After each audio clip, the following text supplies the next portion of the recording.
Chapter 3. Brr! Annie, whispered Jack again. No answer.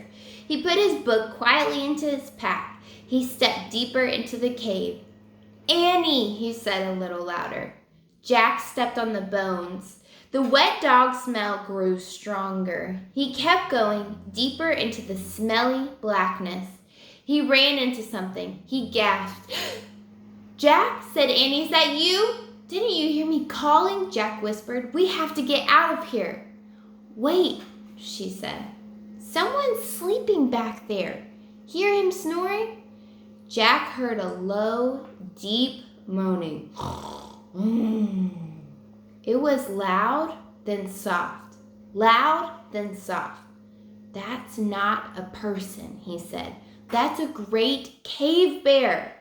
A booming snore shattered the air. Yikes, said Annie. Go, go, said Jack. He and Annie ran through the cave, over the bones, and out into the falling snow. They kept on going. They ran between fallen rocks and under jagged cliffs. Finally, they stopped and turned around. All they could see was snow and rocks and their own footprints. No bear. Whew, said Annie. That was lucky. Yeah, said Jack. He probably never even woke up. We just got in a panic. Annie huddled close to Jack. Brr, I'm freezing, she said. Me too, he said. He took off his glasses to wipe off the snow. The cold wind blew against his bare legs. Wow, said Annie. Look, she pointed to something behind Jack.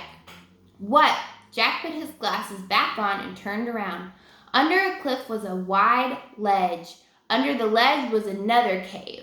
Only this cave seemed to have a golden glow. This one looked cozy and safe and warm. Why do you think it has a golden glow? What do you think might be in that cave? Chapter 4. Cave Kids. Jack and Annie crept to the cave and peeked inside. A small flame danced from a bed of glowing coals. So why was it golden? It was golden because there was a fire inside. Near the fire were knives, axes, and hollowed out stones. That means that the middle of the stones were carved out. Animal skins were neatly stacked against the wall. People must live here, said Annie. Maybe it's the home of the Cro-Magnons we saw, said Jack, looking around. Let's go inside and get warm, said Annie. Jack and Annie moved quickly to the fire to warm their hands. Their shadows danced on the stone walls.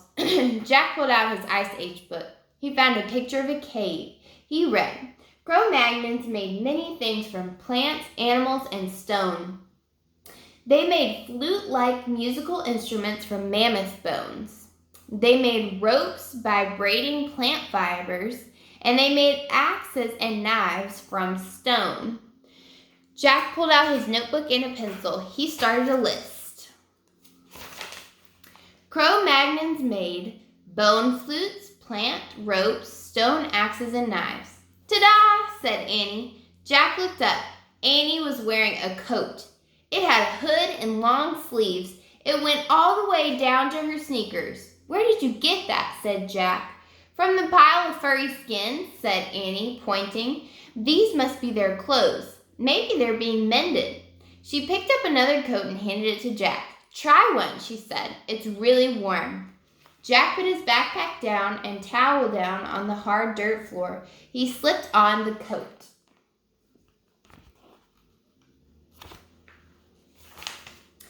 It did feel very warm and soft. We look like cave kids, said Annie. Squeak! Peanut peeked out of Jack's pack lying on the floor. You stay in there, said Annie. There's no teeny coat for you. Peanut vanished back into the pack. I wonder how they made these coats, said Jack. He turned the pages in the book until he found a picture of Cro-Magnon women sewing. He read, Cro-Magnons scrape their reindeer skins. So what are these coats made out of? They're made out of reindeers. Cro-Magnons scraped reindeer skins with flint rocks to make them soft. They used bone needles to sew skins together for clothing. Jack added to his list, reindeer skin clothes. I hope the cave people won't mind if we borrow their coats, said Jack. Maybe we should give them our towels, said Annie, to thank them. Good idea. And my goggles too, said Annie. They left their gifts on the top of the rest of the animal skins. Let's explore the cave before they come home, said Jack. It's too dark in the back, said Annie. We won't be able to see anything. I'll find out how the Cro-Magnons saw in the dark, said Jack. He opened the Ice Age book. He found a picture of cave people holding odd-looking lamps. He read aloud to Annie. Cro-Magnons made stone lamps.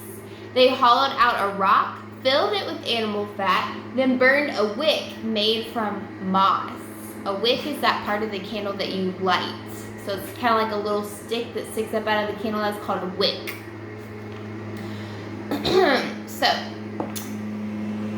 there, said Annie. She pointed to 2 stones near the fire. In the hollow of each was a gooey white stuff and a pile of moss. We have to be careful, said Jack. He picked up one stone. It was smaller than a soup bowl, but much heavier. Jack held the stone close to the fire and lit the piece of moss. He lit another lamp and gave it to Annie.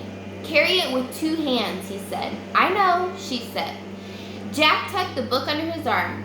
He and Annie carried their stone lamps to the back of the cave. Hey, I wonder where this goes, said Annie. She held her lamp up to an opening in the wall. I'll check the book, said Jack. He put down his lamp and flipped through the Ice Age book. I think it's a tunnel, she said. Be right back. Wait a second, said Jack. Too late. She had squeezed into the opening and was gone. Oh, brother, said Jack, sighing. He closed his book and peeked into the opening. Come back here, he said. No, you come here, said Annie. Her voice sounded far away. You won't believe this. Jack picked up his lamp and book. He ducked into a small tunnel. Wow, came Annie's voice. Jack could see her lamp flickering at the other end. Crouching down, he hurried toward her. At the end of the tunnel was a huge cavern with a high ceiling. A cavern is like a really, really tall, hollowed out cave. So this huge cave or empty space is inside of this cave at the end of that long tunnel that they've gone down. Look, she said. Her voice echoed. Animals were painted on the wall in strokes of red and black and yellow. There were cave bears and lions, elk and reindeer, bison and woolly rhinos and mammoths. In the flickering light, the prehistoric beasts looked alive.